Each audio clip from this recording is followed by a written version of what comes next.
प्राचीन भारत सांस्कृतिक प्राचीन भारत आणि जग हे धडे बघणार आहोत. 4 अब्ज वर्षापूर्वी निर्माण झालेली पृथ्वी, तिच्यावर असलेली सजीव सृष्टी आणि तिच्या गुणधर्मानुसार आपण दिलेली पृथ्वीला वेगळी वेगळी नावं. आपण म्हणजे माणसांनी. हे सर्व शब्द म्हणजे पृथ्वीला समानार्थी शब्द आहेत. जग, संसार, पृथ्वी, मही, क्षमा, धरा, धरती, वसुंधरा, मेदिनी, अवनी, धरणी, भूमी, रत्नगर्भा, क्षिती, उर्वी, अचला, रसा, धरित्री, जमीन, इला, मही, वसुधा आणि भू. आणि त्या भूवरून तुमचा विषय आहे भूगोल. जमिनीच्या मोठ्या तुकड्याला खंड म्हणतात. ही खंड 7 आहेत आणि त्याची नावं तुम्हाला माहिती असायलाच हवी. आशिया, आफ्रिका, उत्तर अमेरिका, दक्षिण अमेरिका, युरोप, ऑस्ट्रेलिया आणि अंटार्क्टिका ही 7 खंड आहेत. येशू ख्रिस्तांचा जन्म होऊन आज 2025 वर्ष झाली आणि वैदिक संस्कृती तुम्हाला धडा आहे. वैदिक संस्कृती निर्माण झाली ती येशू ख्रिस्तांच्या पूर्वी 1500 वर्षापूर्वी. आपण तारखांचा हिशोब बघतोय, पण युगाचा हिशोब केला तर सतयुग, त्याच्यानंतर त्रेतायुग, द्वापारयुग आणि मग कलियुग. सतयुग देवांचा युग, त्रेतायुगामध्ये रामायण घडलं, द्वापार युगामध्ये कृष्ण आणि आता चालू आहे ते कलियुग. वैदिक संस्कृतीला हजारो वर्षापूर्वीचा इतिहास आहे. आशिया खंडाच्या मध्यभागातून आर्य आले आणि त्यांनी स्वतःबरोबर गायी आणल्या. भारतामध्ये प्रवेश केल्यावर सिंधू नदी पाहिली आणि मग ते इथेच राहिले आणि इथे त्यांनी वैदिक धर्माचा प्रसार केला. त्यांनी वेद लिहिले, ते ऋग्वेद, यजुर्वेद, सामवेद आणि अथर्ववेद. ऋग्वेदामध्ये देवतांची स्तुती करणारी सूक्त म्हणजे स्तोत्र म्हणा हवं तर. यजुर्वेदामध्ये यज्ञ कसा करायचा त्याचे मंत्र तंत्र त्याचं स्पष्टीकरण. सामवेदामध्ये संगीतकलेविषयी ज्ञान आहे आणि अथर्ववेदामध्ये मात्र दैनंदिन जीवनामध्ये दुखण्या खुपण्यावर, आयुष्यात येणाऱ्या संकटांवर म्हणजे औषधं दिलेली, औषधी वनस्पतींची माहिती. म्हणजे इतकी जुनी परंपरा आपल्याला लाभलेली आहे. ब्राह्मण ग्रंथ, आरण्यके, उपनिषदे याच काळातली. मनुष्यानं विद्या प्राप्त करणं आणि स्वतःचा विकास करणं हे त्यांचं उद्दिष्ट. आपल्या भारताला इतकी जुनी परंपरा आहे, म्हणूनच इतिहासाचा अभ्यास करणं खूप आनंददायी गोष्ट आहे. ख्रिस्त जन्म होण्याच्या आधी 500 वर्षाचा काळ आणि त्या 500 वर्षापूर्वीचा असा भारतखंड. देश तर नंतर झाला, पहिला तो भारतखंड होता. ही 16 महाजनपदं, याच्यातले शाक्य राजे जे होते त्यातला जो शुद्धोधन नावाचा राजा होता त्याने लग्न केलं बाजूच्याच कौशल राजाच्या मुलीबरोबर, महामाया नावाची. त्या दोघांचा मिळून पुत्र झाले ते गौतम बुद्ध. जन्माच्या नंतर 7 महिन्यातच महामाया निवर्तली आणि त्याच्यानंतर तिच्याच बहिणीने गौतम बुद्धांचा पुढे सांभाळ केला. आपल्याला बघायचं आहे की प्राचीन सांस्कृतिक भारत कसा होता हे बघण्यासाठी पहिल्यांदा भाषा बघावी लागेल. तेव्हाची भाषा होती संस्कृत, अर्धमागधी, पाली आणि तामिळ. तामिळ ही अतिशय प्राचीन भाषा आणि या भाषेतून साहित्य निर्मिती झाली. मग पहिलं तर येईल त्याच्यामध्ये धार्मिक साहित्य. धार्मिक साहित्य, कथासाहित्य, व्याकरण ग्रंथ, महाकाव्य, नाटकं हे याची नावं तुम्हाला या धड्यामध्ये आहेत. प्राचीन भारतामध्ये सगळे साहित्यिक एकत्र यायचे. साहित्यिक म्हणजे कथा, कविता, कादंबऱ्या लिहिणारे हे सगळे एकत्र आल्यानंतर त्यांच्यामधून ते प्राचीन साहित्य संकलित करायचे म्हणजे एकत्र करायचे आणि ते संगम साहित्य म्हणून ओळखलं जायचं. तर सिलप्पधिकरम आणि मणिमेखलाई ही महाकाव्य, काव्य म्हणजे काय कविता, तर ही महाकाव्य प्रसिद्ध आहे. गमतीची गोष्ट सांगू का, खरं तर ही लव्ह स्टोरी आहे, पण मग याचं नाव का घेतलं गेलं आहे संगम साहित्यात, कारण त्याने जीवनाचं, त्यावेळच्या जीवनाचा परिचय मिळतो. मग ही महाकाव्य का प्रसिद्ध आहेत, कारण ती काव्य वाचली की त्याच्यावरून त्या काळचे राजे कसे होते, त्या समाजाची जीवन पद्धतीची माहिती आपल्याला मिळते. म्हणून तर आपण हे साहित्य अभ्यासायचं आहे. नंतर आहे धार्मिक साहित्य. या धार्मिक साहित्यामध्ये तुम्हाला 3 धर्माचं साहित्य आहे, ते म्हणजे जैन धर्म, बौद्ध धर्म आणि हिंदू धर्म. जैन धर्माचा जो ग्रंथ आहे तो आगमग्रंथ हा अर्धमागधी, शौरसेनी आणि महाराष्ट्री या तीनही भाषांमध्ये आहे. नंतर आहे त्रिपिटक. त्रिपिटक म्हणजे काय, तर 3 पिटक, आणि पिटक म्हणजे पेटी. पेटी म्हणजे विभाग, आणि अशा तऱ्हेने हा त्रिपिटक हा पाली भाषेमध्ये लिहिलेला ग्रंथ. आता अर्थातच हा बौद्ध धर्माचा. आता या त्रिपिटक जे आहे तर याच्यामध्ये सुत्त पिटक, विनय पिटक आणि अभिधम्म पिटक असे 3 भाग, 3 वचनं. आता गौतम बुद्धांच्या उपदेशाची वचनं एकत्र केली गेली, त्या वचनांना सुक्ते म्हणायचं, हे सुत्त पिटकमध्ये. आणि दुसरं पिटक आहे ते नियम ज्याच्यात सांगितले, भिक्खूंनी कसं राहायचं, जीवनात कसं वागायचं, हे आहे विनय पिटक. आणि बौद्ध धर्माचं तत्त्वज्ञान समजावून जे सांगितलं गेलं ते आहे अभिधम्म पिटक. मग अशी ही 3 पिटकं. अट्टकथा म्हणजे अर्थकथा नावाचा ग्रंथसुद्धा या त्रिपिटकाच्या स्पष्टीकरण करणारा प्रसिद्ध आहे. आणि त्याच्यानंतर फार महत्त्वाचं म्हणजे थेरीगाथा. तुम्ही यूट्यूबला सर्च केलं तरी तुम्हाला हे सगळं मिळेल. थेरीगाथा या ग्रंथामध्ये स्त्रियांनी स्वतःचे अनुभव सांगितलेले आहेत, त्यामुळे या थेरीगाथेला फार महत्त्व आहे, आणि ह्या गाथासुद्धा पाली भाषेमध्ये आहेत. नंतर उल्लेख आहे तो भगवद्गीता, हिंदू धर्माचा ग्रंथ, पवित्र ग्रंथ भगवद्गीता. हा महाभारताचा एक भाग आहे. जेव्हा युद्ध चालू होतं कौरव पांडवांमध्ये, तर युद्धभूमीवर कृष्णाने अर्जुनाला जो उपदेश केला तर तो उपदेश म्हणजेच हा भगवद्गीता. पुढे ही भगवद्गीता सगळ्यांना कळत नाही म्हणून ज्ञानेश्वरांनी प्राकृत भाषेमध्ये समजावून सांगितली, तीच भगवद्गीता. फक्त तिचं नाव झालं ज्ञानेश्वरी. ही ज्ञानेश्वरीसुद्धा कळेना म्हणून विनोबा भावेंनी जी छोटे श्लोक केले ती म्हणजे गीताई. तर अशा पद्धतीने हे ग्रंथ तुम्ही जेव्हा मोठे व्हाल तेव्हा तुम्ही वाचणार आहात किंवा तुम्ही बघणार आहात. आता या भगवद्गीतेचं मेन उद्दिष्ट काय आहे, तर फळाची आशा न धरता प्रत्येकाने आपापले कर्तव्य करावे. ही जर भगवद्गीता तुम्ही वाचलीत तर प्रत्येक अध्यायामध्ये, एकूण 18 अध्याय आहेत, आणि प्रत्येक अध्यायामध्ये खूप छान सुभाषितं सांगितलेली आहेत. आणि बरीचशी सुभाषितं, ही भगवद्गीतेतली बरीचशी सुभाषितं ही आपल्या भारतातल्या जे काही डिपार्टमेंट्स आहेत, खाती आहेत, त्या प्रत्येक खात्याला या भगवद्गीतेतून वेगळे सुविचार दिलेले आहेत. ते तुम्ही शोधायचे.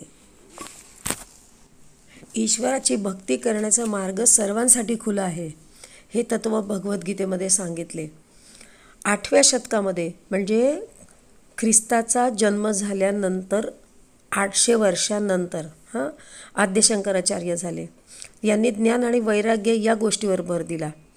उपनिषदे, ब्रह्मसूत्रे, भगवद्गीता हे समजावून सांगितलं म्हणजे काय, तर या ग्रंथावर त्यांनी भाष्य लिहिलं म्हणजेच ग्रंथ लिहिला.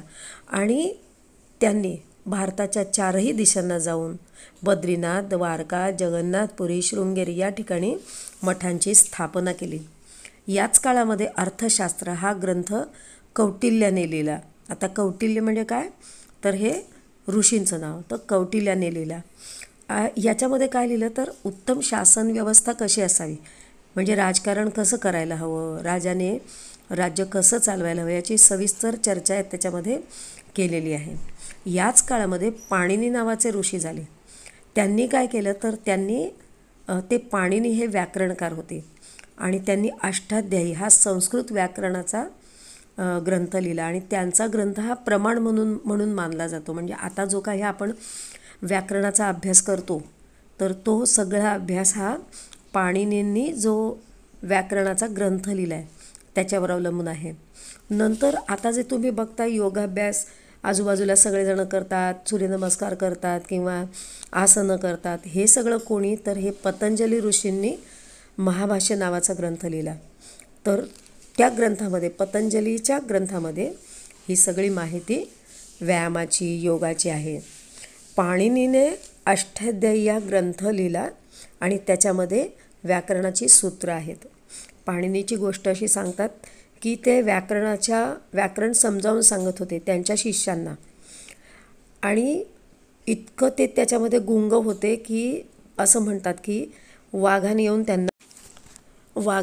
त्यांना खाऊ नाही टाकलं, म्हणजे इतकी समाधी लागली होती त्यांची त्यांचं ज्ञान ग्रहण करण्यामध्ये.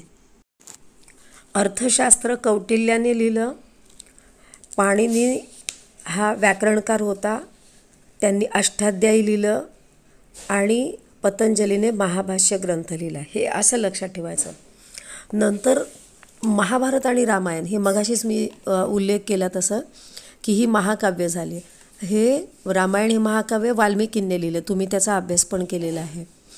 आणि कौरव पांडव हा यांच्यामध्ये जे युद्ध झालं तो महाभारताचा विषय होता. हे सगळे याचे ग्रंथ उपलब्ध आहेत तुम्हाला. हे ग्रंथ कुठे मिळतील वाचायला. भाषा साहित्य कला यांच्या परंपरेतील एखादा कालखंड असा असतो की पुढील काळातही त्याचा गौरव अबाधित राहतो आणि त्याच पद्धतीने आपण अजूनही त्याचा अभ्यास करतो. असं म्हणतात की कालिदास यांना सरस्वतीची कृपा लाभली होती, आशीर्वाद लाभला होता. त्यांचा शाकुंतल हे काव्य प्रसिद्ध आहे. पुढे तुम्ही कॉलेजला गेलात तर ते तुम्हाला अभ्यासाला येईल. कालिदासाचं रघुवंश आणि कुमार संभव हे ग्रंथ लक्षात ठेवायचे. भारवी नावाची जी कवी होते त्यांचं किरातार्जुनीय आणि माघ नावाचा जो कवी होता तर त्याचं शिशुपालवध ही महाकाव्य प्रसिद्ध आहेत. तर महाकाव्य म्हणजे काय, तर मोठी काव्य म्हणजे मोठ्या कविता. आता नाटकाच्या बाबतीत बोलायचं झालं तर पूर्वीची संस्कृत नाटकं खूप आहेत, पण तुम्ही लक्षात ठेवायचे ते भास. नाटकांमध्ये भास या नाटककाराने स्वप्न वासवदत्त, कालिदासाने अभिज्ञान शाकुंतल अशी नाटकं लिहिलेली होती आणि ही तुम्ही लक्षात ठेवायची. ही दोन तुम्ही लक्षात ठेवायची. आता कथासाहित्यामध्ये तुम्ही काय लक्षात ठेवायचं आहे, तर बृहत्कथा हा ग्रंथ विष्णू शर्मा नावाच्या पंडिताने रचलेला पंचतंत्र. तर हे दोन ग्रंथ लक्षात ठेवायचे. तसंच तुम्हाला बौद्ध जातक कथासुद्धा लक्षात हव्यात, त्याही माहिती हव्यात. तर बौद्ध जातक कथा असं टाकलं तर वेगळ्या वेगळ्या गौतम बुद्धाच्या कथाही तुम्हाला दिसतील. पंचतंत्राच्या कथा तुम्ही लहानपणापासून ऐकतच असाल. आता आपल्याला बघायचं आहे लोकजीवन, म्हणजे लोकांचं जीवन त्या काळी कसं होतं. असं म्हणतात की प्राचीन भारत खूप समृद्ध होता, म्हणजे पूर्वी सोन्याचा धूर निघत होता असं म्हणतात. आणि ते खरं आहे, कारण तेव्हाचा भारतामध्ये देशांतर्गत आणि दूरदूरच्या देशांशी व्यापार चालत होता. मग हा व्यापार कसा चालत होता, तर या व्यापार करणाऱ्यांच्या, कारागिरांच्या आणि व्यापाऱ्यांच्या युनिटी होती. युनिटी म्हणजे संघटना होत्या. आणि त्या संघटना म्हणजे व्यापाऱ्यांच्या संघटनांना श्रेणी असं नाव होतं. आता हा व्यापार कसा चालत होता, विमानं नव्हती, गाड्या नव्हत्या, मग सागरी आणि खुष्कीच्या मार्गाने. सागरी म्हणजे समुद्रातून आणि खुष्कीचा मार्ग म्हणजे जमिनीवरून. तर असा हा व्यापार चालत होता. काय काय करत होते व्यापारामध्ये, तर तलम कापड, हस्तिदंत म्हणजे हत्तीच्या दातांपासून जे जे काही बनेल ते, मौल्यवान रत्न, मसाल्याचे पदार्थ आणि उत्कृष्ट बनावटीची मातीची भांडी, या सगळ्याला परदेशातून खूप डिमांड होती, खूप मागणी होती. आणि हे सगळं इथून आपले व्यापारी तिथे विकायला घेऊन जात होते. तसंच तांदूळ, गहू, सातू, मसूर ही तेव्हाची मुख्य पिकं होती. आणि लोकांच्या आहारामध्ये याच धान्यापासून बनवलेले विविध पदार्थ. मग त्याच्याबरोबर अजून काय खात होते, तर मांस, मासे, दूध, तूप आणि फळे ही सुद्धा खात होते.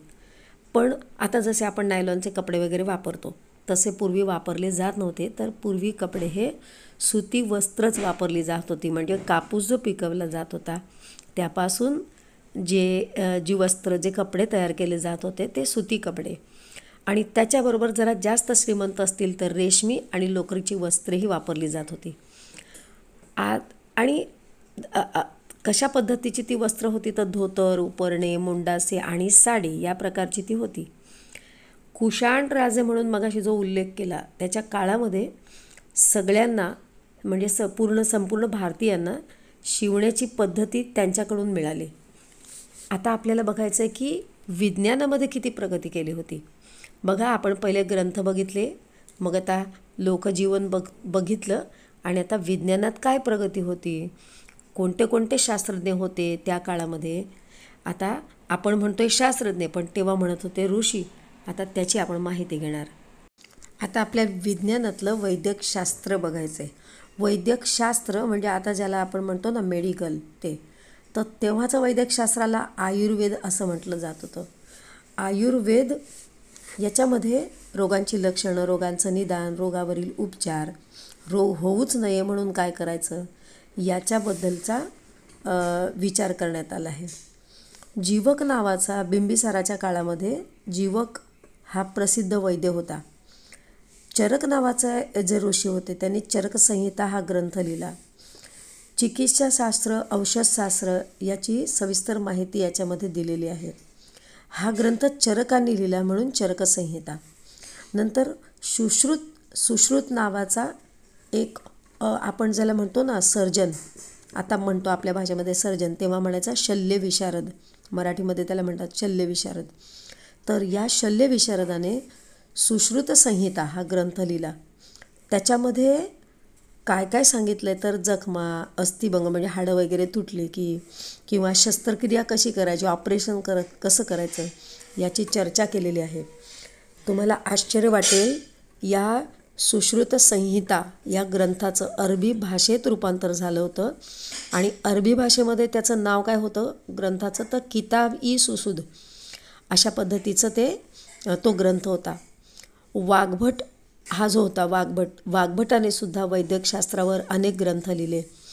त्या ग्रंथातले 2 ग्रंथ तुम्हाला लक्षात ठेवायचे, ते अष्टांग संग्रह आणि अष्टांग हृदय संहिता. नंतर सिद्ध नागार्जुन या बौद्ध भिक्खूंनी रसरत्नाकर नावाचा ग्रंथ लिहिला. आता या रसरत्नाकर ग्रंथामध्ये काय आहे तर रसायने आणि धातू या संबंधीची माहिती आहे. एवढं तुम्हाला वैद्यकशास्त्राच्या या पॅरेग्राफमध्ये म्हणजे विज्ञानाची काय माहिती आहे हे तुम्हाला लक्षात ठेवायचं आहे. याच्या पुढे आपल्याला बघायचं आहे गणित आणि खगोलशास्त्रामध्ये प्राचीन भारतामध्ये काय विचार होता किंवा प्राचीन भारत आपला गणित आणि खगोलशास्त्र कशा पद्धतीने जगाला त्याने दिलं हे आपल्याला बघायचं आहे. प्राचीन भारतामध्ये गणित आणि खगोलशास्त्र या विषयाचा खूप सखोल अभ्यास केला. 1 ते 9 आणि 0 या संख्यांचा वापर जगामध्ये भारतीयांनी प्रथम केला.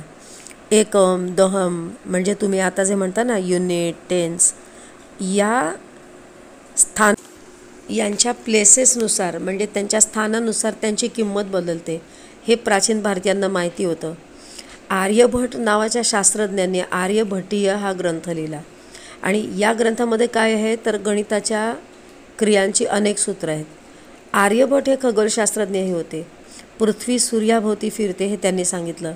इसवी सनाच्या 6व्या शतकात वराहमिहिर नावाचा एक लेखक होऊन गेला, शास्त्रज्ञ होऊन गेला. त्यांनी पंचसिद्धांतिका नावाचा ग्रंथ लिहिला.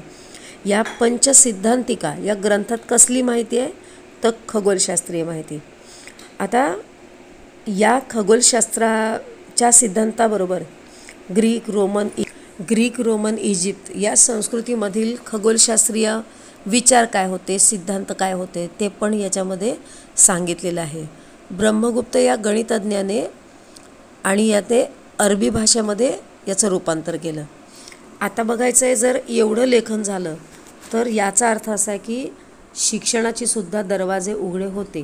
व शिक्षण कसं दिलं जात होतं, कुठून बरं शिक्षण मिळत होतं तर त्याची माहिती आपल्याला 10.4 या पॅरेग्राफमधून घ्यायची आहे. बाळांनो, आता जसं तुम्ही कॉलेजमध्ये गेल्यानंतर सायन्स, आर्ट्स, कॉमर्स हे तुम्हाला माहीत आहे, तर त्याच पद्धतीने या काळामध्ये वेगळे शिक्षणाची केंद्र होती आणि वेगळ्या फॅकल्टीज होत्या.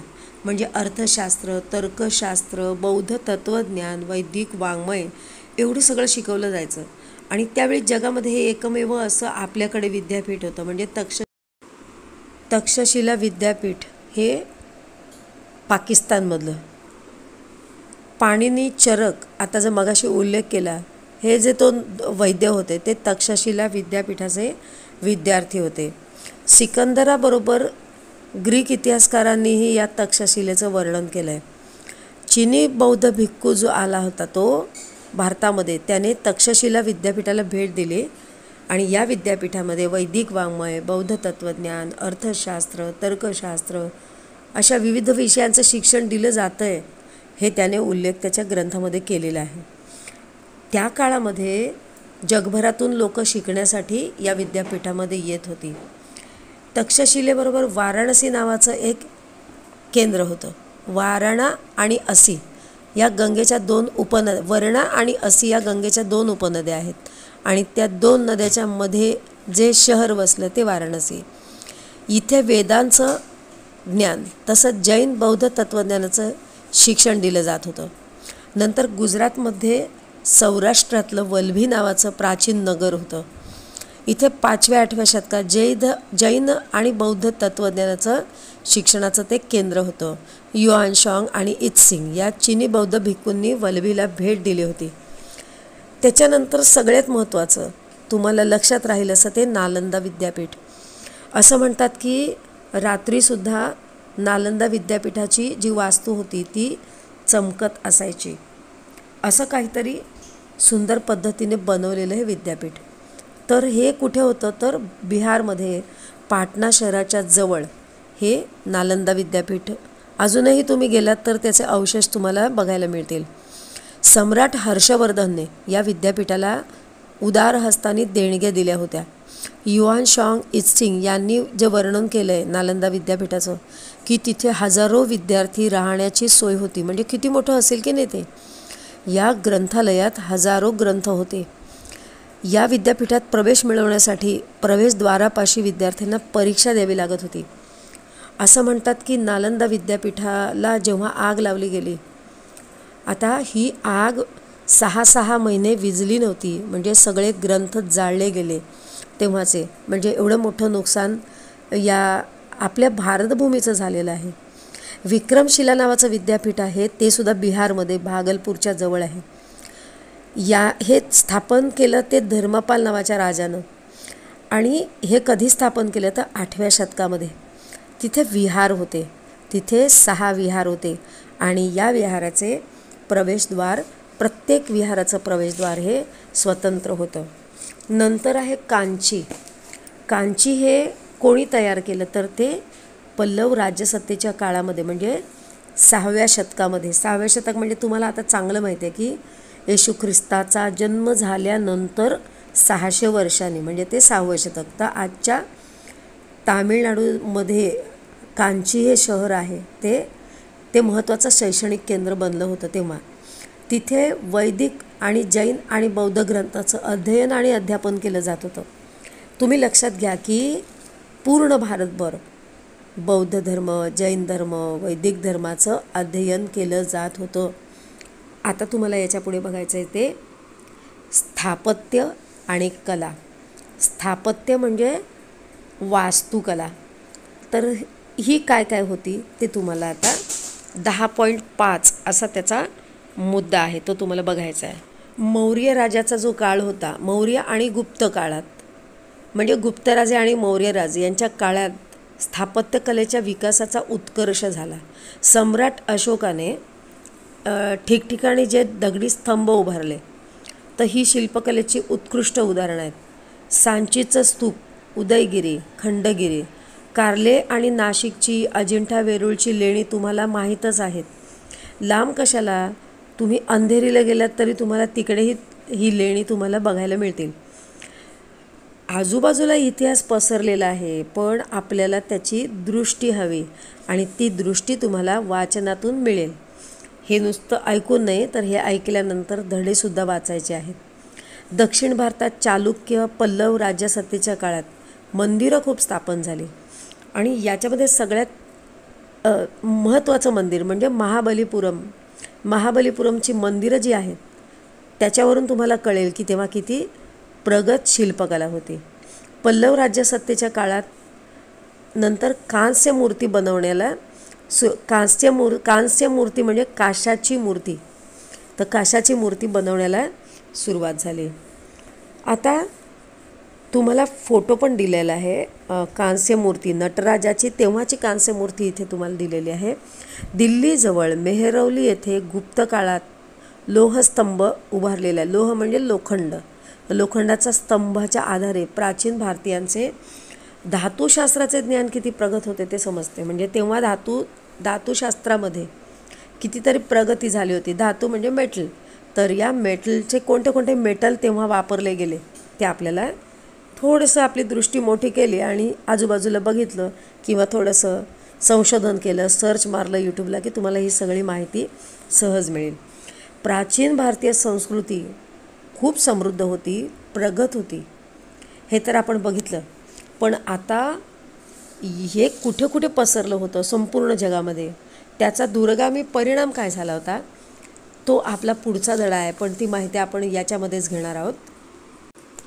व्यापाराच्या निमित्ताने लोक एकमेकांकडे जाऊ लागले आणि आर्थिक देवाणघेवाण होता होता सांस्कृतिक देवाणघेवाणसुद्धा सुरू झाली आणि बौद्ध धर्माचा प्रसार अफगाणिस्तान, मध्य आशियातील अनेक देशांमध्ये झाला. सर्व जगाला उत्सुकता वाटायला लागली की भारतामध्ये काय असं छान आहे. आणि मग सिकंदर जेव्हा आला, ज्या मार्गाने सिकंदर आला तो मार्ग भारत आणि पश्चिमेकडील देशांमधील व्यापारासाठी खुला झाला. सिकंदर आल्याबरोबर तो आल्यानंतर त्याच्या मागोमागच ग्रीक मूर्तिकलेचा प्रभाव झाला आणि कुशाण राजाच्या काळात एक नवी कलाशैली उदयाला आली आणि ती कलाशैली म्हणजे गांधार कला असं म्हटलं गेलं. ही गांधार कलाशैलीमध्ये काय काय शिल्पकला केल्या गेल्या तर गौतम बुद्धांच्या मूर्ती घडवल्या गेल्या आणि ही मूर्ती प्रामुख्याने तुम्हाला अफगाणिस्तानातील गांधार प्रदेशात सापडल्या. अशा मूर्त्या गांधार प्रदेशात सापडल्या. म्हणून तर आपल्या महाराष्ट्रातलं कोल्हापूर, या कोल्हापूरमध्ये उत्खनन केलं गेलं आणि कांस्य धातूचं म्हणजे काशाच्या धातूच्या काही वस्तू सापडल्या आणि त्या सगळ्या वस्तू ज्या होत्या त्या रोमन बनावटीच्या होत्या. याचा अर्थ असा आहे की भारत आणि रोम याच्यामधला जो व्यापाराचा काळ झाला, जो काळ भरभराटीला आला, त्याचं हे उत्तम उदाहरण आहे. याच्यानंतर तुम्हाला कुशाणची कलाशैली, गांधार शैली लक्षात ठेवायची. आता पुढे पाली भाषेमध्ये जे 2 ग्रंथ लिहिले गेले, महावंश आणि दीपवंश, या 2 ग्रंथाची भाषा ही पाली होती. हे तुम्ही लक्षात ठेवायचं आहे. याच्यामध्ये तुम्हाला बऱ्याचशा गोष्टी लक्षात ठेवाव्या लागतील. एकदा, दोनदा, तीनदा ऐका, 4दा वाचा, तेव्हा हे तुम्हाला सगळं लक्षामध्ये येईल. याच्या पुढे नंतर चीन आणि इतर देश यांचा काय संबंध होता तर हर्षवर्धनने चीनच्या दरबारामध्ये राजदूत पाठवला. चीनमध्ये तयार होणारं रेशमी कापड ते भारतात यायचं आणि त्याला चिनानशुक असं नाव होतं. या चिनानशुकला भारतात खूप मोठी मागणी होती. नंतर भारतातील व्यापारी हे पश्चिमेकडील देशामध्ये पाठवत असत. म्हणजे हे व्यापारी ते घेऊन ते पश्चिमेकडील देशामध्ये पाठवत होते आणि हा सगळा व्यापार खुष्कीच्या मार्गाने म्हणजे जमिनीवरून होत होता. त्याच मार्गाला म्हणजे खुष्कीच्या मार्गाला अजून रेशीम मार्ग असंही त्या काळामध्ये नाव होतं. रेशीम मार्गातलं सगळ्यात महत्त्वाचं जे ठिकाण होतं ते आहे नालासोपारा. आता कुठे आलं नालासोपारा? ते मुंबईमध्ये. भारतात आलेले फाहियान आणि युआनशॉंग हे बौद्ध भिक्खू हे रेशीम मार्गाने भारतात यायचे. म्हणून तुम्ही ज्यावेळी गावी जाल, आईबाबांबरोबर कोणाबरोबर जेव्हा फिरायला जाल तेव्हा आजूबाजूला बघा कुठे लेणी दिसत आहेत का. तर ही जर तुम्हाला लेणी दिसतील तर तुम्ही एक लक्षात घ्या की आपण कोणत्या भूमीमध्ये राहत आहोत. या भारतभूमीला किती मोठा इतिहास आहे. तर या इसवी सनाच्या पहिल्या शतकात चीनी सम्राट जो होता तो मिंग, याच्या आमंत्रणावरून धर्मरक्षक आणि कश्यप मातंग असे 2 भिक्खू चीनमध्ये गेले. त्यांनी जाऊन काय केलं तर त्यांनी तिकडे जेवढे बौद्ध ग्रंथ होते त्या सगळ्या बौद्ध ग्रंथांचं चीनी भाषेत रूपांतरण केलं आणि त्याच्यानंतर चीनमध्ये बौद्ध धर्माचा प्रसार सुरू झाला. हा बौद्ध धर्म जपान, कोरिया, व्हिएतनाम या देशांमध्ये पोहोचला. आता पुढे आग्नेय आशियातले देश. आग्नेय देश तुम्हाला माहिती आहे तर कंबोडिया या देशातील फुनान या प्राचीन राजाची स्थापना पहिल्या शतकात झाली. चीनी परंपरेच्या आधारे कौंडिण्य नावाच्या भारतीयाने त्याची स्थापना केली. फुनानच्या लोकांना संस्कृत भाषेचे ज्ञान होते. बघा, मी हे भारतातलं बोलत नाही हां, हे भारताच्या बाहेरचं आपण बोलतो आहे. या काळातील एक शिलालेख आहे, कोरीव शिलालेख. आता त्या कोरीव शिलालेखावर जे काही लिहिलेलं आहे ते आहे संस्कृतमध्ये. म्हणजे ही संस्कृत भाषासुद्धा भारताच्या बाहेर पोचलेली होती. आग्नेय आशियातील इतर देशांमध्ये भारतीय वंशाच्या लोकांची छोटी छोटी राज्यसुद्धा होती. आणि अर्थातच राज्य होती म्हणजे भारतीय संस्कृतीचा प्रसार आग्नेय आशियामध्ये होतच राहिला होता. कला, सांस्कृतिक जीवन यावर भारतीय संस्कृतीचा ठसा उमटलेला दिसतो. तर कशावरून आपण म्हणायचं की तिथे संस्कृतीचा ठसा उमटलेला आहे? याचं कारणच आहे की इंडोनेशियात आजसुद्धा रामायण, महाभारत याच्यावर आधारलेल्या कथा, नृत्य आणि नाट्य बसवली जातात, लोक करतात आणि ती लोकप्रिय होतात. या संस्कृतीचा प्रभाव आग्नेय आशियातील राज्यामध्ये वाढतच गेला. आणि याच काळामध्ये म्हणजे प्राचीन काळामध्ये बौद्ध धर्म म्यानमार, थायलंड, इंडोनेशिया एवढ्या देशांमध्ये पोहोचला. नंतरच्या काळामध्ये शिव आणि विष्णू यांच्या मंदिराचीही निर्मिती झाली. इसवी सन पूर्व 3000 ते इसवी सनाच्या 8व्या शतकापर्यंतच्या भारताच्या इतिहासाचा जर आपण आढावा घेतला, म्हणजे जर पाहिलं, तर आपण 9व्या शतकापर्यंतचा इतिहास शिकतोय. याच्यामध्ये 18व्या शतकापर्यंतचा इतिहास आणि या कालखंडातील इतिहासास मध्ययुगीन इतिहास असं नाव दिलेलं आहे असं म्हणतात. आता याच्यातलं तुम्हाला प्रश्नांची उत्तरं सगळी सोडवायची आहे आणि तेवढी पाठच करायची आहेत. पाठ झाल्यानंतर पुन्हा